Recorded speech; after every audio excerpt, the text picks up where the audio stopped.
हमारे साथ फिर से शामिल होने के लिए आपका धन्यवाद। आज हम बात करेंगे वैक्सीन की गलत जानकारी और कहानियों और डेटा की कमी के बारे में। आज हम 3 चीज़ों को कवर करेंगे। सबसे पहले वैक्सीन के बारे में वो आम कहानियाँ जो हमने ऑनलाइन देखी हैं, सोशल मीडिया पर खास तौर से उस शोध में जो हमने पिछले नवंबर में किया था। दूसरे हम वैक्सीन से संबंधित विषयों में डेटा की कमी के बारे में बात करेंगे, जहाँ काफ़ी जानकारी नहीं होती जिस पर विश्वास किया जा सके। तीसरे हम अत्यधिक सप्लाई के बारे में बात करेंगे जहां हमारे पास बहुत अधिक जानकारी होती है। तो मैं आपको अपना परिचय देना चाहती हूँ। मैं एसर चैन हूँ। मैं एपेक में संपादक हूँ और मैं सिडनी में काम करती हूँ। पिछले नवंबर में हमने रिपोर्ट प्रकाशित की थी जिसका नाम था सतह के नीचे कोविड-19 वैक्सीन की कहानियां, गलत जानकारी, डेटा की कमी सोशल मीडिया पर। तो उस रिपोर्ट के लिए हमने पूरे सोशल मीडिया से 1200 रिपोर्ट की विश्लेषण किया वैक्सीन के बारे में, और हमने प्रमुख कहानियों को समझने की कोशिश की कि यह जानने के लिए कि सोशल मीडिया पर प्रमुख मीडिया को कैसे तैयार किया जाता है। और ये वे 6 प्रमुख कहानियां हैं जो हमें मिली। इस प्रस्तुति के पहले चरण में हम इन सब पर बात करेंगे और इनके लिए कुछ उदाहरण भी देंगे। और जब हम इन कहानियों के बीच में जाते हैं तो मैं आज चाहती हूँ कि आप 3 प्रश्नों के बारे में विचार करें। और इनमें से पहला यह है कि इससे मुझे यह समझने में कैसे मदद मिलेगी कि लोगों की वैक्सीन के बारे में क्या चिंताएं हैं, और क्या मुझे इससे, और अगर आपने हमारे पिछले सत्र में भाग लिया था तो आपको याद होगा कि हमने थोड़ा-सा भाषा के अंतर पर बात की थी। इसलिए वहाँ हमने जो एक उदाहरण पेश किया था वो ये था कि स्वच्छंदता और आज़ादी की कहानी मुख्य रूप से अंग्रेज़ी बोलने वाले लोगों में प्रमुख थी। तो हो सकता है कि इनमें से कुछ आपकी भाषा या आपके देश पर लागू ना हों। इस जानकारी का कौन-सा प्रकार आपको इन चिंताओं को समझने में मदद कर सकता है? यहाँ हम समाधान के बारे में बात कर रहे हैं कि इन चिंताओं को देखने से मुझे किस प्रकार मदद मिलेगी कि मैं इसे दूर करने के लिए सही जानकारी पेश कर सकूं। और आखिरी प्रश्न यह है कि ऐसे कौन से प्रमुख कीवर्ड हैं जिनका उपयोग मैं इस विषय पर आगे शोध करने के लिए कर सकता हूँ। तो हम यहाँ वास्तव में भाषा पर ध्यान दे रहे हैं, शब्दों की पसंद के ऊपर, उनके अर्थ पर। और अगर आप हमारे पिछले सत्र में थे तो आपको पता होगा कि ये दो मुख्य कहानियाँ थी जो इस पर प्रभुत्व रूप में छाई हुई थीं, तीनों भाषाओं में जो है अंग्रेजी। और उनमें से पहला है राजनीतिक और आर्थिक लक्ष्य। पहला यह है कि केंद्रित वित्तीय रुचियां वैक्सीन के विकास को संचालित करती हैं और उसकी सुरक्षा पर ज्यादा ध्यान नहीं देती। फिर यह है कि राजनीतिक लाभ के लिए नेता वैक्सीन को प्रमोट करते हैं, और भ्रष्टाचारी सरकारें और मीडिया के आउटलुक बड़ी दवाओं की कंपनियों के लिए भोंपू के रूप में काम करते हैं। यहाँ मुख्य रूप से जो बात उभर कर आती है वह है राजनीतिज्ञों पर भरोसा न होना और पैसे का दुरुपयोग होना। तीनों भाषाओं में हमने जो दूसरी कहानी देखी वह सुरक्षा, प्रभावकारिता व आवश्यकता से जुड़ी थी। तो इस श्रेणी में आने वाली कहानियों के कुछ उदाहरण इस प्रकार हैं। पहला यह है कि कोविड-19 वैक्सीन सामान्य होना की दिशा में टिकट है। तो हमने अपनी शोध में केवल नकारात्मक कहानियों पर ही ध्यान नहीं दिया बल्कि सकारात्मक पर भी ध्यान दिया। मूल रूप से किसी भी प्रभुत्व वाली कहानी पर जो उन पोस्ट में दिखाई देता है। तो यह इस बारे में था कि वैक्सीन सब चीज़ों को ठीक करने वाली है कोविड से संबंधित। और दूसरी कहानी हालांकि वैक्सीन के बारे में भरोसा पैदा करने के बारे में है, लेकिन यह बहुत बड़ी उम्मीद को जन्म देती है। तो जब वैक्सीन वैसी जादुई छड़ी नहीं बनती जिसके बारे में हमने अंदाज़ा लगाया था, तो वह आसानी से गलत जानकारी बन जाती है। दूसरी कहानी यह थी कि स्वस्थ प्रतिरोधक क्षमता वैक्सीन से ज़्यादा शक्तिशाली होती है, जिसका मतलब है कि अगर आप अपने शरीर का ध्यान रखें तो आपको वैक्सीन की ज़रूरत नहीं है। और यहाँ भी वैकल्पिक उपचारों से बहुत सारी गलत जानकारी सामने आ रही थी। अन्य कहानी यह है कि mRNA वैक्सीन और GMO सुरक्षित नहीं है। तो mRNA टेक्नोलॉजी के बारे में चिंताएं और इनके घटकों के बारे में चिंताएं और साथ ही उनकी सुरक्षा के बारे में चिंताएं। और अन्य जिसके बारे में हमारे बार बार सामने आई जब हम अपना शोध कर रहे थे वह यह थी कि आप अपने शरीर को वैसे भी दवाओं और अल्कोहल से जहर दे रहे हैं तो आप फिर वैक्सीन भी ले सकते हैं। तो यह वैसी चीज़ है कि हालांकि इसमें कुल मिलाकर वैक्सीन को गलत बताया जा रहा है, लेकिन कुल मिलाकर यह सकारात्मक रूप से पेश की जा रही है। तो हम देख सकते हैं कि वैक्सीन के बारे में सकारात्मक बात भी हथियार के रूप में इस्तेमाल की जा सकती है। तीसरी श्रेणी है विकास, प्रावधान और पहुंच। और इसके दो उदाहरण हैं कि रूस ने वैक्सीन बनाने की रेस में जीत ली है। ज़रूरी नहीं है कि यह गलत हो, और हम यहाँ पर स्पुतनिक 5 वैक्सीन के बारे में कोई निर्णय नहीं दे रहे हैं। इसके बारे में पिछले दिनों में बहुत सकारात्मक रिपोर्ट आई हैं। हम कोई फैसला नहीं कर रहे, बस केवल इतना कहना चाहते हैं कि हमने ऑनलाइन बहुत सारी कहानियों को वैक्सीन के विकास से जुड़ा हुआ देखा है। इसमें दूसरा उदाहरण हमने देखा कि दुनिया भर में वैक्सीन का प्रावधान समान नहीं है। हमने यह देखने की कोशिश की कि भविष्य में इस कहानी को हथियार के रूप में कैसे इस्तेमाल किया जा सकता है। तो आप यहाँ यह देख सकते हैं कि अगर आप ये कहना चाहें कि अंतर लाने के लिए आप तो इस पूरी दुनिया को वैक्सीन लगाना चाहते हैं, तो यह होने वाला नहीं है, क्योंकि पूरी आवश्यक वैक्सीन उपलब्ध नहीं है। अगली है षड्यंत्र का सिद्धांत। यह विशेष रूप से लोकप्रिय था फ्रांसीसी बोलने वाली चर्चाओं में। और दो उदाहरण, पहला यह है कि वैक्सीन माइक्रोचिप देगी और इस तरह से पूरी जनसंख्या को नियंत्रित कर लेगी। दरअसल इस हफ्ते हमने फिर से इस कहानी को ऑनलाइन परिसंचरित होते हुए देखा है, जब ऑस्ट्रेलिया ने अपने वैक्सीन को शुरू किया। इसलिए और हम इस बात को बार बार से सामने आते हुए देख रहे हैं। और दूसरा है कि वैक्सीन जनसंख्या कम करने के प्रोग्राम का टूल है, और इसको हमने बिल गेट्स आदि से जुड़ा हुआ देखा। और यह अगली श्रेणी है स्वच्छंदता और आज़ादी। और रोचक बात यह है कि यह सिद्धांत विशेष रूप से अंग्रेजी बोलने वाले समुदाय में प्रमुख रूप से था, और स्पेनिश बोलने वाले लोगों में यह बहुत अधिक प्रचलित नहीं था। और इससे पता चलता है कि विभिन्न देशों में विभिन्न भाषाओं में हम जिस तरह की गलत जानकारी वैक्सीन के बारे में देखते हैं वह बहुत अलग अलग हो सकती है।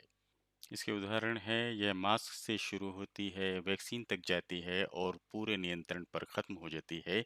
इसके बहुत से उदाहरण हमने यूएस में देखे, जो anti quarantine, anti lockdown, anti mask समूहों में थे। और इसका पूरा मतलब यह है कि वे लोग हमें नियंत्रित करने के लिए ज़्यादा आक्रामक और ज़्यादा महंगे तरीके ढूंढ रहे हैं।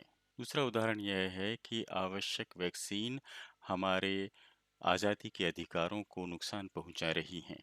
और ये खास तौर से इसका बड़ा कारण है कि दुनिया भर में क्यों लोग लॉकडाउन विरोधी आयोजन कर रहे हैं और उनमें भाग ले रहे हैं। अगला है नैतिकता और धर्म। यह विशेष रूप से वैक्सीन के बारे में स्पेनिश बोलने वाले लोगों में प्रचलित था। और एक उदाहरण यह है कि ईसा मसीह का रक्त कोविड-19 के खिलाफ एकमात्र वैक्सीन है। और इसी तरह यह है कि भगवान के पास वह शक्ति है कि वह वैज्ञानिकों में ज्ञान दे ताकि कोरोना वायरस की वैक्सीन तैयार की जा सके। तो जब हमने ऑनलाइन वैक्सीन के बारे में सबसे प्रमुख गलत जानकारी के बारे में शोध करना शुरू किया, तो इन अंग्रेजी, स्पेनिश और फ्रांसीसी भाषाओं के संबंध में हमारे दिमाग में दो लक्ष्य थे, जिनमें से पहला था बेहतर संप्रेषण करने वाला बनना, कि जब हम वैक्सीन के बारे में गुणवत्तापूर्ण जानकारी प्राप्त करना चाहते हैं तो गलत जानकारी पूरी तस्वीर नहीं होती। चाहे आप वैक्सीन के बारे में गलत जानकारी को पूरी तरह समाप्त कर दें, लेकिन फिर भी लोगों के मन में वैक्सीन के बारे में वैध प्रश्न और चिंताएं रहेंगी। तो अगर आप क्वालिटी का संदेश देना चाहते हैं या गलत जानकारी के खिलाफ सही जानकारी देना चाहते हैं, आपको समझना होगा कि वे सवाल और चिंताएं क्या हैं। दूसरा लक्ष्य यहाँ बेहतर शोधकर्ता बनना है। तो इनके बारे में हम अगले वेबिनार में ज़्यादा विस्तार से बात करेंगे और हमें उम्मीद है कि आप उसमें शामिल होंगे। तो अगला है कीवर्ड और खोज की क्वेरी या प्रश्न के बारे में। रणनीतिक शोध कैसे किया जाए, खोज कैसे की जाए। तो मुख्य बात जब आप ऑनलाइन शोध करते हैं वह यह है कि भाषा पर ध्यान देना और उन शब्दों पर ध्यान देना जो लोग वैक्सीन के बारे में उपयोग कर रहे हैं। डेटा की कमी इसका फैंसी शब्द है कि तब क्या होता है जब मांग को पूरा करने के लिए काफ़ी भरोसेमंद जानकारी नहीं होती। और यहाँ इसके कुछ उदाहरण हैं कोविड-19 वैक्सीन के बारे में जब हमारे पास काफ़ी जानकारी नहीं होती। पहला है एमआरएनए प्रौद्योगिकी और डीएनए बदलाव। ये वे दो अम, ये क्षेत्र हैं जिनके बारे में लोगों के बारे में बहुत सारे सवाल थे और इनके बारे में बहुत सारी रिपोर्ट उपलब्ध होती थी। और दूसरा जीएमओ और एल्युमिनियम के बारे में है। दरअसल एल्युमिनियम काफ़ी समय तक एक घटक है जिसका इस्तेमाल वैक्सीन में किया जाता रहा है और लोग इसके बारे में चिंतित रहे हैं और यह इसका एक उदाहरण है जो सामान्य रूप से वैक्सीन के घटकों के बारे में होता है। और फिर तीसरा क्षेत्र है दवाओं की कंपनियों के लिए कानूनी दंड मुक्ति। और यह इस बात को रेखांकित करता है कि लोगों के मन में दवाओं की कंपनी के बारे में बहुत चिंताएं होती हैं, जिनमें से कुछ मान्य भी होती हैं। और इस तरह से डेटा की कमी उभरती है और फिर उसका दोहन होना शुरू हो जाता है। तो होता यह है कि नया या पुराना विषय ऑनलाइन उभरने लगता है और लोगों के मन में बहुत सारे मान्य सवाल उभरते हैं, लेकिन फिर जो जानकारी प्रदान की जाती है वह भ्रामक होती है, गलत होती है और यहाँ तक कि नुकसानदेह भी होती है। इसके परिणाम स्वरूप कमी उभरती है और फिर दुर्भावनापूर्ण लोग गलत और भ्रामक जानकारी पैदा करके इस कमी को पूरा करने लगते हैं। फिर ये सारी जानकारी बार बार उभरने लगती है जिसका कारण है मैनिपुलेशन होना और प्रसारण की युक्तियाँ। और आखिरकार यह होता है कि संदेश एक तरह की कहानी तैयार कर लेते हैं। इस मामले में वैक्सीन के बारे में गलत जानकारी और यह तब तक उभरता रहता है जब तक कि जानकारी का अंतराल बना रहता है। अगर आप डेटा की कमी से लड़ना चाहते हैं तो आपको दो चीज़ें करनी होंगी। पहली यह है कि इस बात को समझना कि डेटा की कमी का दोहन किस तरह से किया जा सकता है और यह कई तरीकों से हो सकता है। पहला यह है कि भ्रामक जानकारी आसानी से विभिन्न भाषाओं में दोहराई जा सकती है और अनुवाद की जा सकती है। तो यह देखा जाता है कि इस तरह की सामग्री विभिन्न भाषाओं में पेश की जाने लगती है और इसके बार-बार आने से इसे मान्यता मिलने जैसा लगने लगता है। दूसरी बात यह होती है कि जानकारी के स्रोत को धुंधला करने के लिए और इसे ढूंढना कम करने के लिए इसे थोड़ा-सा बदल दिया जाता है। किसी चीज़ को लेना और उसे संदर्भ से बाहर तोड़-मोड़ मरोड़ करना बहुत आसान होता है और फिर इसे बहुत सारे प्लेटफ़ॉर्म के बीच में फैलाना। इसमें दूसरा चरण यह है कि डेटा की कमी को किस तरह से पहचाना जाए और यहाँ इस बात के कुछ संकेत हैं कि किस तरह के विषय होते हैं जो डेटा की कमी की ओर संकेत करते हैं। ऐसे विषय जो या तो नए हैं या फिर नए नहीं हैं तो हमारे लिए कुछ तरह से अज्ञात हैं। तो कोई इनके बारे में अभी नहीं जानता और इसलिए हमारे पास बहुत अच्छी रिपोर्ट यहाँ नहीं होती हैं और इस अंतराल को पूरा करने के लिए अपर्याप्त भ्रामक जानकारी आने लगती है।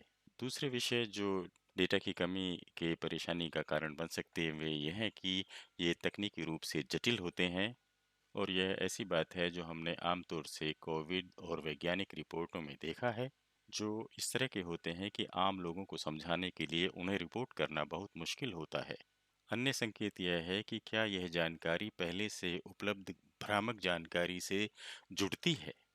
इसमें हम अपने शोध में छठे कहानी पर गए थे और हम देख सकते हैं कि उनमें से किसी नैरेटिव में नए उभरने वाले विषय आसानी से फिट हो सकते हैं। उदाहरण के लिए राजनीतिक लाभ लेने के लिए गलत जानकारी में जोड़ तोड़ करने की कोशिश करते हैं, या वैक्सीन के बारे में संभावित सुरक्षा की कमियां। और इसका ताज़ा उदाहरण है जो ऑस्ट्रेलिया में वैक्सीन शुरू होने के साथ आया है, जिसमें कहा गया है कि प्रेसिडेंट अपनी वैक्सीन को गलत ढंग से पेश कर रहे हैं, जिसका मतलब यह था कि वैक्सीन सुरक्षित नहीं है, इसलिए वे उसे नकली ढंग से लेना पेश कर रहे हैं। तो वैक्सीन शुरू होने के साथ यह नया उदाहरण ऑनलाइन शुरू हो रहा है। तो यह सुरक्षा और राजनीतिक आर्थिक लक्ष्य से जुड़ा हुआ उदाहरण भी है। और बात यह है कि अगर विषय राजनीतिक दृष्टि से किसी तरह से महत्वपूर्ण है, तो यह गलत जानकारी को प्रोत्साहन दे सकता है। और इसलिए हमने यह भी देखा कि पिछले सत्र में विश्वास के बारे में चर्चा करते समय कि लोग राजनीतिज्ञों द्वारा वैक्सीन के प्रभाव के बारे में संदेह रखते हैं। तो इस मामले में लोग अपने निजी डॉक्टर पर ज़्यादा भरोसा करते हैं और राजनीतिज्ञों पर उतना भरोसा नहीं करते। अन्य संकेत यह है कि यदि सामग्री भावनात्मक रूप से भरी हुई है, जैसे कि हमने पहले देखा, तो भ्रामक जानकारी अक्सर लोगों की भावनाओं से खिलवाड़ करती है। और आखिरी संकेत यह है कि अगर कोई चीज़ मान्य प्रश्नों से जुड़ी हुई है, तब भी ऐसा हो सकता है, क्योंकि कुछ ऐसे विषय उभर सकते हैं जहां इस बारे में बहुत सारे सवाल होते हैं, जैसे कि गुणवत्तापूर्ण जानकारी या रिपोर्ट जो अभी तक सामने नहीं लाई जा सकी हैं। तब भी हमारे पास डेटा की कमी होती है, लेकिन उम्मीद है होती है कि यह बहुत अधिक समय तक नहीं रहेगा, क्योंकि क्योंकि रिपोर्ट और वैज्ञानिक सामने आते हैं और इन सभी सवालों का जवाब देते हैं, और इस तरह से समस्या दूर होने लगती है। तो यहाँ हम कुछ टिप्स दे रहे हैं कि उस डेटा की कमी को कैसे पहचानें और उस अंतराल को कैसे भरें। इसकी पहली युक्ति है कि गूगल या यूट्यूब पर विशेष विषय पर खोज की जाए, उसके नोट्स लिए जाएं जो परिणाम आते हैं, और फिर जहां गुणवत्तापूर्ण जानकारी कम है, उन अंतरालों को कम किया जाए जो गुणवत्तापूर्ण जानकारी प्रदान करके किया जा सकता है। तो हमने वैक्सीन की चोट के बारे में यूट्यूब पर खोज की और उन परिणामों में अलग-अलग कहानियां हमारे सामने आई। उनमें से ज़्यादातर वैक्सीन के खिलाफ थीं और कुछ वैक्सीन के समर्थन में भी थीं। लेकिन एक बात जो उन सभी को एक साथ रखती है कि उन्होंने वैक्सीन के दुष्प्रभावों को संदर्भ के अनुसार पेश करने की दृष्टि से अच्छा काम नहीं किया। और लोगों को वास्तव में जब वे वैक्सीन के बारे में पढ़ते हैं, तो दृष्टिकोण की ही सबसे ज़्यादा आवश्यकता होती है। तो यह कहना एक बात है कि इस व्यक्ति ने वैक्सीन ली और इसे एलर्जी हुई या गलत प्रभाव पड़ा, लेकिन जिस बात का महत्व है वह संदर्भ है, और ट्रायल इसके बारे में क्या कहता है कि इसकी कितनी संभावना है कि आप भी ऐसा ही समान प्रतिक्रिया प्राप्त करेंगे। और अगर आप वैक्सीन लेते हैं तो क्या आपके ऐसे ही परिणाम आएंगे। और इन शोध परिणामों में यह कुछ नहीं किया, उन्होंने जानकारी को संदर्भ में नहीं पेश किया।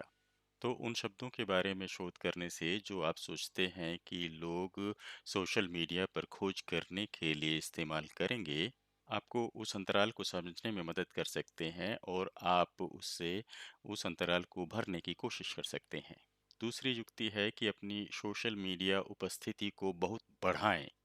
इस पर निर्भर करते हुए कि आप पत्रकार हैं, तथ्यों की जांच करने वाले हैं, या सिविल सोसाइटी के सदस्य हैं, इसका महत्व हो सकता है कि आप सोशल मीडिया से पर लोगों से इंटरेक्शन करें और उन्हें सही जानकारी प्रदान करें। तो एक चीज़ आप यह कर सकते हैं, जो एएमए या मुझसे कुछ भी पूछे है, अगर आप रेडिट 101 वेबसाइट पर जाएंगे तो आपको वहाँ एक टूल किट मिलेगी, जिसमें आपको देख सकते हैं कि अपने दर्शक वर्ग को किस तरह से अपने साथ संलग्न करें। और इस पर निर्भर करते हुए कि आप किस देश से आ रहे हैं और आप किस समुदाय से आ रहे हैं, हो सकता है कि वहाँ रेडिट लोकप्रिय ना हो और फेसबुक ज़्यादा लोकप्रिय हो। तो हो सकता है कि आप फेसबुक पर अपनी उपस्थिति दर्ज करें और लोगों के साथ इसमें इंटरेक्शन करें। अन्य महत्वपूर्ण बात यहाँ यह है कि आप प्रोटोकॉल का ध्यान रखें कि संस्था के रूप में आप सोशल मीडिया पर किस तरह से कार्रवाई करें और सुरक्षित रहने की कोशिश करें। इस बात पर हम आगे चलकर बात करने वाले हैं सोशल ग्रुप में और अपने आप को किस तरह से प्रस्तुत करना है। और तीसरी है कि सोशल मीडिया पर खुले जवाब वाले प्रश्न पूछने से बचें और अगर आप ऐसा करते हैं तो अपने साथ मॉडरेटर रखें जो टिप्पणियों के तथ्यों की जांच कर सकें।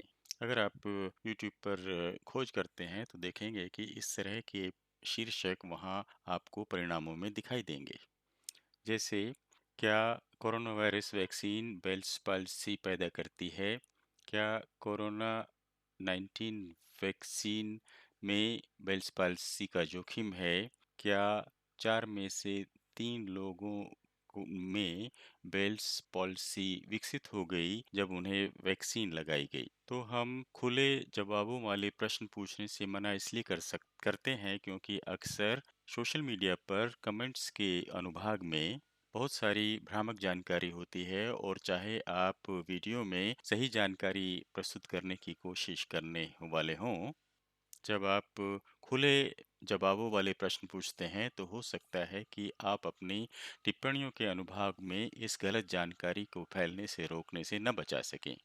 और यह आखिरी अनुभाग है जहां हम अतिरिक्त सप्लाई के बारे में बात करेंगे। तो सप्लाई का अतिरेक वह है जहां अब जानकारी की मात्रा भ्रम और खबरों से बचने की ओर ले जाती है।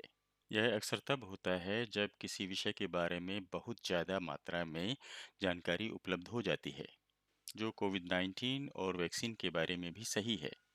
और हालांकि हम इस क्षेत्र में काम करते हैं, पर हम सब ने इस तरह का अनुभव किसी न किसी समय ज़रूर किया है। तो ये इसके कुछ उदाहरण हैं जब हमें कोविड-19 के बारे में बहुत अधिक जानकारी मिल सकती है। उदाहरण के लिए वैक्सीन के विकास और आजमाइश के बारे में जानकारी। और यह इसलिए है कि क्योंकि इसमें से ज़्यादातर जानकारी तकनीकी होती है, जैसे कि कितने लोग इसमें शामिल थे आदि। तो अगर इस बारे में बहुत सारी जानकारी उपलब्ध हो जाती है तो यह आम लोगों के लिए बहुत भ्रामक हो सकती है। और फिर वैक्सीन की दौड़ के बारे में भी बहुत सारी जानकारी थी, लेकिन संदर्भ के अनुसार रिपोर्टिंग नहीं की गई जिससे कि लोग इसका अर्थ समझ सकें। पिछली बार हमने डेंफेक्सिया के बारे में बात की थी, जो फिलीपींस में डेंगू की वैक्सीन है। और सीनेट की जांच के बारे में वैक्सीन पर जो की गई थी उसमें बहुत सारी मीडिया रिपोर्ट की गई थी, लेकिन उनमें से ज़्यादातर भ्रष्टाचार के आरोप पर फोकस कर रही थी, न कि वैक्सीन की सुरक्षा और प्रभावकारिता पर। तो वहाँ बहुत ज़्यादा जानकारी थी, लेकिन वह लोगों को मदद नहीं कर रही थी फैसला करने में या सरकार के फैसलों पर बात करने के लिए। इसके साथ ही हमारे पास अत्यधिक जानकारी हो सकती है जो दवाइयों की कंपनियों की प्रेस रिलीज के आधार पर बनती है। और जैसा कि हम जानते हैं कि लोग इन प्रेस कंपनियों के बारे में बहुत ज़्यादा विश्वास नहीं करते, इसलिए जो रिपोर्ट उनकी प्रेस रिलीज के आधार पर बनाई गई थी उससे वास्तव में भरोसा नहीं पैदा होता।